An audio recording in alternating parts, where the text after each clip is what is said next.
bisa juga kebijakan itu yang dilaksanakan juga untuk para 7 narapidana ini. Diberikan amnesti lah, semacam pengampunan.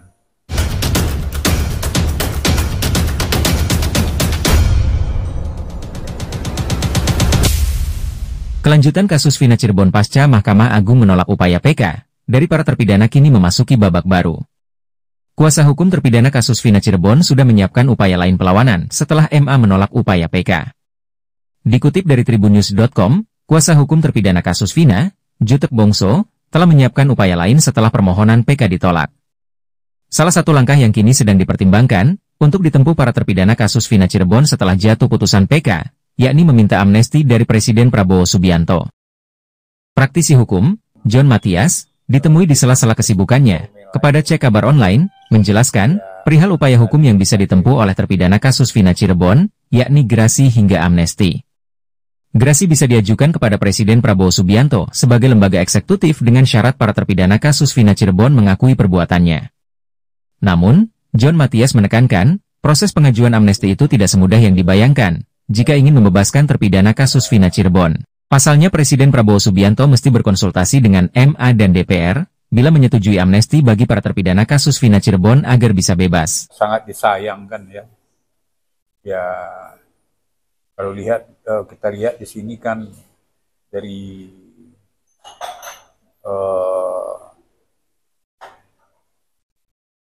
siaran pers dari Mahkamah Agung itu kan lebih bersifat formal aja, jadi tidak menggali materialnya. Jadi ya di situ kan nopumnya sesuai persyaratan formil, memang nopumnya dianggap masih tidak baru. Kemudian kekilapan hakim juga di situ menurut pendapat dia kan dari judek fakti,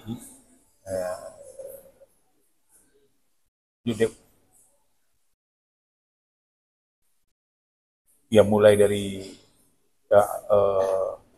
keputusan dari pengadilan pertama, kemudian juga pengadilan banding, kasasi itu kan tidak ada menurut mereka kekilapan hakim. Jadi hakim dalam memutus perkara itu memang juga sesuai dengan aturan formilnya dan materialnya juga. Jadi itu, dan jadi dalam perkara ini kalau menurut pandangan kami kan perkara ini diputuskan oleh Mahkamah Agung ya baik nopum sesuai dengan pasal 263 KUHP itu dia tidak memenuhi syarat. Jadi otomatis kan mereka cuma memutuskan perkara berdasarkan persyaratan formil yang diajukan oleh pemohon PK itu tidak memenuhi syarat. Kan gitu. Juga yang berpendapat dalam PK kemarin harusnya PK itu mengajukan pidana menangkap secara dalam tanda kutip dia sebagai kanit. Gimana Pak Jen? Ya kalau menurut pendapat saya ya memang ini pendapat saya memang pengajuan PK ini menurut saya terburu-buru. Karena apa? Karena kan nopum yang dipersyaratkan pasal 263 KUHP itu ya kan harus nopum baru. Nah sedangkan kalau kita lihat dalam persidangan ini kan ya semua kan masih mengacu nopumnya lama. Dan nopum baru ini kan baru sepanjang belum ada mempunyai kekuatan hukum tetap. Contohnya gini, baru proses. Ya kan misalnya ada kesalahan prosedur yang dilakukan oleh penyidik misalnya, penyelidik. Nah ini kan belum diuji. Harus kan diuji dulu. Ya mungkin ya para pemohon PK dalam hal ini terhukum sekarang ini atau keluarganya harus kan melaporkan dulu prosedur ini ke Propam. Nah, dalam ini ya mungkin harus disidangkan kode etik. Nah, apabila sidang kode etik itu nanti ada keputusan di situ, nah, yang sudah mempunyai kekuatan hukum tetap, ya ini kan jadi novum baru. Nah, tapi ini kan belum di proses PK ini baru semua, tapi kan prosesnya kan belum, baru proses perjudisia kan. Nah, jadi prosesnya maksudnya masih proses belum mempunyai keputusan ya dari ya yang berwenang dalam hal ini yang menguji misalnya tentang ketidakprofesionalan polisi kan pasti kan di kode etik. Nah kemudian kalau ada ranah pidananya akibat dari ya keputusan etik itu ada mungkin penyidik indikasi melakukan kriminalisasi, nah ini kan harus dibawa ke ranah pidana dan ini kan disidangkan dulu. Jadi ya kalau menurut pendapat kami ya, pengajuan PK ini momentum dengan adanya film itu. Nah, kalau karena film ini viral di media, di masyarakat, akhirnya inilah timbul dari para ya terhukum ini, ya mungkin dibantu oleh para pihak untuk mengajukan PK. Nah, sedangkan itu belum ada novum baru yang sah secara hukum. Pihak dari pihak yang mengajukan PK itu kan sudah ada novum yang katakan saat bersaksi, saksi yang salah satu dikatakan yang pernah melihat itu menyambut bahwa itu tidak benar, itu bukan novum kuat. Ya itu kan baru pengakuan. Kan ya tidak benar itu kan pengakuan dari sepihak kan. Kan belum diuji dengan keputusan hukum. Nah keputusan hukum ya itu kalau kode etik ya pasti ada sidang kode etik. Kode etik itu apa keputusannya? Kalau ketidakprofesionalan penyidik loh. Ini kan banyak yang dibahas kan tidak keprofesionalan penyidik. Nah karena ini tidak dibawa ke keputusan etik tentang penyidik yang melakukan kan belum ada. Nah, terus novumnya ini kan baru pengakuan-pengakuan semacam testimoni. Ini menurut pendapat kita. Tentu ya ahli-ahli pidana yang lebih apa kan. Ya tapi awalnya juga kan masih ahli-ahli pidana juga kan bertentangan pendapat juga kan dalam persidangan. Proses evaluasi PK di narapidana itu ada nggak sih langkah-langkah selanjutnya yang dijalankan untuk mengajukan PK lagi? Ya sesuaikan aturan MK kan ada sekarang novum kalau ada novum baru lagi kan PK bisa 2 kali. Ya kan? Tapi kalau menurut pendapat saya ini karena ada ya semacam pemerintahan baru oleh Pak Prabowo sekarang, kita melihat kan ada semacam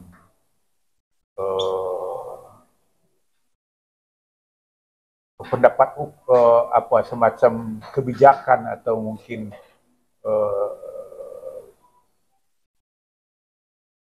apa dari pemerintah Pak Prabowo sekarang kan lebih mengedepankan keadilan sekarang kan. Keadilan itu yang kita lihat dengan jangan lagi warga negara kita. Kita lihat sekarang ada beberapa negara yang jelas-jelas melakukan pelanggaran hukum, contohnya yang di Filipina itu ya, malahan sekarang kan diberikan pengampunan dengan mengembalikan ke negaranya kan gitu. Nah kemudian kita tengok kan ada pertemuan kebijakan pemerintah sekarang yang sangat kita luar biasa juga dari pemerintahan sekarang kan memberikan pengampunan kepada para musuh-musuh politik pemerintahan lama ya yang contohnya kasus-kasus yang ITE yang waktu yang mereka mengkritik pemerintah akhirnya dibawa ke proses hukum. Nah ini kan sekarang juga ada kebijakan juga semua akan diberi pengampunan. Nah, dan kemudian juga kan ada kebijakan yang luar biasa juga yang saya tengok di pemerintah Pak Prabowo sekarang ini, ya penyalahgunaan narkotika, ya kan, untuk diri sendiri itu juga akan diberi pengampunan 44.000 itu akan diberi pengampunan. Nah, kalau perkara ini, menurut saya ya bisa juga kebijakan itu yang dilaksanakan juga untuk para 7 narapidana ini. Diberikan amnesti lah, semacam pengampunan.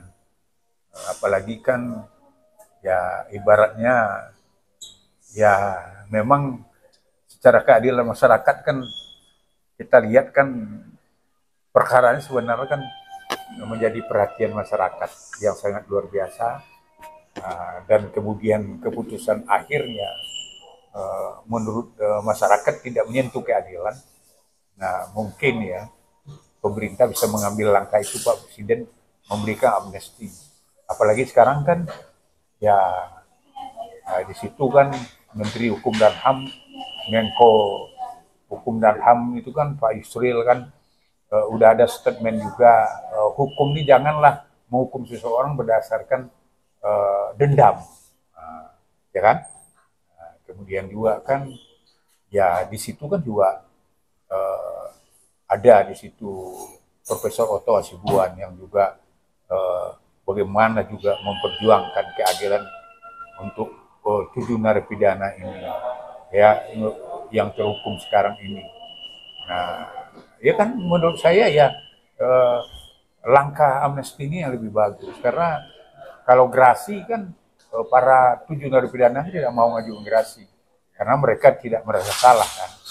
Nah, kalau amnesti diberikan ya itu kan pengampunan dari kepala negara dan tidak ada dan apalagi mereka-mereka ini semua kan udah termasuk terhukum, maksudnya narapidana yang udah dibawa sekarang bukan lagi di ranahnya yudikatif, ini udah di ranahnya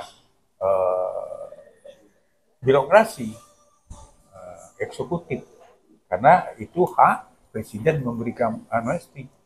Nah, itu langkah yang bisa dilaksanakan yang tepat juga untuk memberi rasa keadilan ke masyarakat. Karena sekarang ya memang kalau kita analisa keputusan ini bisa juga sekarang asumsi masyarakat ya memang kalau kasus ini PK ini dikabulkan memang rentetannya sangat luar biasa, banyak makan korban seperti awal kami bilang katakan pastikan 3 institusi ini akan jadi bumerang kan. Kemudian ya mulai dari penyidiknya, jaksanya, ya hakim PN, PT, Mahkamah Agung. Nah, ini kan kalau terbukti ini PK yang dikabulkan berarti ada kriminalisasi dong. Nah, ini kan ada tindak pidana baru jadi kan. Nah, ini kan harus diproses semua. Nah, jadi ya keputusan menurut saya itu walaupun ya memang langkah yang dilakukan Mahkamah Agung itu ya seolah-olah menurut indikasi pendapat masyarakat itu menyelamatkan 3 institusi, ya kan? Nah, untuk itu ya yakin saya ini juga udah di perkara ini pasti dilihat juga oleh Pak Presiden kita, Pak Prabowo. Ya mudah-mudahan mungkin jalan tengahnya ya amnesti ini ya yang bisa diberikan ke mereka. Apakah bilang bahwa Amnesti. dari pihak kuasa hukum yang sudah tidak bisa bang, karena itu keputusan yang tertinggi yaitu gimana bang? Amnesti kan nggak ada sangkut pautnya dengan yudikatif. Karena amnesti itu kan pengampunan, itu kan kebijakan pemerintah. Dalam ini kan diajukan oleh pemerintah, kan disetujui oleh DPR. Legislatif di sini dengan eksekutif. Ya itu. Karena status mereka kan udah pidana, tidak ada lagi di bawahnya Mahkamah Agung. Mereka kan udah terhukum. Di sini kan ya lembaga masyarakat itu kan di bawah eksekutif, bukan di bawahnya yudikatif. Tugasnya daripada yudikatif, ya peradilan udah selesai, PK udah selesai, kan berarti udah berakhir. Sekarang tergantung ke presiden. Presiden itu kan punya hak yang diberikan kepada seseorang presiden, memberikan amnesti, memberikan gerasi. Presiden yang sebelum Prabowo itu juga tidak mengampuni apa yang dia minta dari terpidana itu, dan akhirnya sekarang kan presiden terbaru itu bisa dengan proses itu. Ya yang dulu kan yang diajukan gerasi menurut saya, bukan amnesti.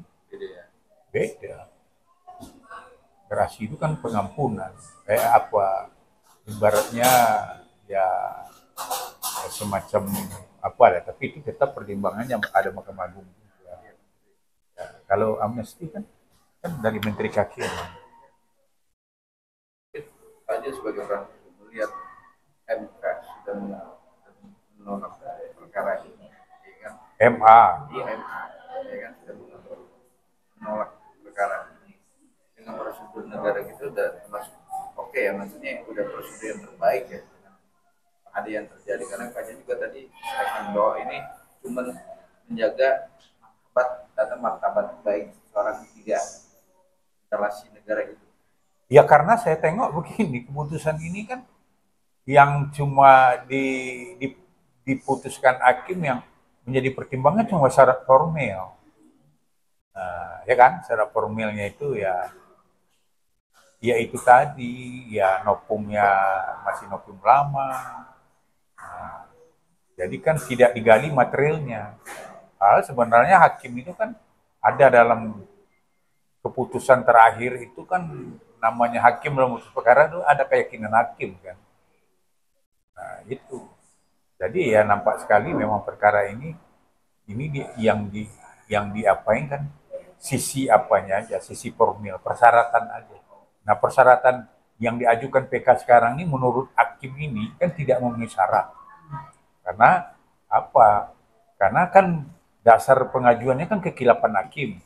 Nah, baik dari PN, PT, ya kan, Mahkamah Agung. Nah, menurut mereka ini kan ya hakim dalam memutuskan perkara udah sesuai prosedur. Nah, ya berdasarkan dakwaan jaksa kan gitu. Tapi kemarin juga di yang salah tangkap itu dalam tanda petik ini juga dikatakan ditolak, ada proses lagi nggak sih yang belum mengajukan PK dan dia tidak bersalah? Ya PK bisa diajukan ya sepanjang ada nopom baru, tapi kan PK sekarang bisa 2 kali diajukan. Kan ada keputusan MK. Maksudnya yang kemarin kan ada tuh salah satu salah tangkap, ya kan? Akhirnya kan ngajukan bukan pra peradilan. Ya kan, dan akhirnya dimenangkan bahwa dia tidak bersalah. Dengan ditolaknya narapidana oleh MA, itu akan diproses lagi nggak? Iya tergantung dari penyidik, karena prapit itu kan yang diapain kan bukan menghentikan perkara, Pak. Prapit itu kan berarti ada salah satu syarat yang belum terpenuhi. Nah, misalnya gini, prosedur dia belum diperiksa udah langsung ditangkap. Nah, ini kan padahal prosedurnya itu. Jadi bukan dia dikatakan bahwa dia tidak bersalah, ya tidak. Ya kalau itu proses tergantung. Ya contohnya kan kasusnya dulu kasus Rapid yang dikabulkan itu kasusnya ketua DPD dulu Pak Lanyala berapa kali itu, ya kan? Itu dia Rapidnya menang, diproses lagi sama jaksa, ya kan? Nah, kemudian dikirim lagi, Rapid lagi menang lagi, dikirim lagi, diproses lagi sama jaksa sesuai dengan ketentuan apa isi Rapid yang kurang dalam penyidikan itu ya dipenuhi lagi sama jaksa. Ya akhirnya kan disidangkan juga. Ya tergantung dari penyidiknya. Terakhir Pak John, kan ada akan ditolak PK di bidang pidana, namun dari pihak pidana itu tidak mau mengajukan garasi, itu tetap nggak sih Pak John? Ya itulah yang seperti kita bilang tadi, dia kan tidak mau karena merasa dia tidak salah, ya kan? Kalau gerasi itu kan dia mengakui perbuatannya, habis itu dia minta ampun. Loh kalau amnesti kan tidak, amnesti itu kan ya diberikan pengampunan oleh negara. Nah, itu bedanya. Kalau dari kacamata seorang Pak yang menangani perkara kasus masalah narapidana nggak mau membantu anggaran itu ada momentum nggak sih dalam seorang praktisi hukum? Maksudnya memang benar tidak bersalah atau bersalah sebagainya? Yes. Ya kalau kita bicara hukum sekarang, ya dengan keputusan PK yang tadi itu kan udah jelas keputusan baik PN, PT, kasasi itu kan benar. Kan sudah dibenarkan karena PK ini tolak. Ya kan? Nah, tetapi ya kan tapi kan ini kan keadilan masyarakat kan beda lagi menilai. Masyarakat yakin di mereka tidak bersalah karena apa? Terbukti dari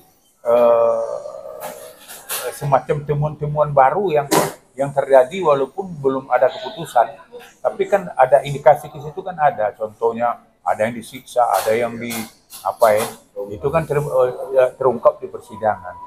Cuma itu kan baru belum mempunyai keputusan, karena itu kan baru semacam pengakuan-pengakuan dari seseorang tanpa ada keputusan pengadilan yang atau semacam badan yang memutuskan masalah itu. Contohnya ada penyidikan yang salah yang tidak benar. Nah ini kan secara hukum kan belum bisa dibuktikan. Ya itu kan baru semacam pengakuan dari para sistem testimoni lah. Tapi kan kalau seandainya ini perkara ini harusnya dilaporkan dulu penyidik ini, nanti diproses oleh Propam. Ternyata memang ada kesalahan, ya ternyata itu, dan kemudian kode etiknya dia kena, kemudian pidananya yang ke pengadilan umum disidangkan, ternyata para penyidik ini ya memang terbukti bersalah. Ini kan novum yang sangat luar biasa. Nah ini kan belum ada itu kok ya pasal 263 tentang novum baru itu ayat 2 itu tidak ada pada waktu itu dibuktikan di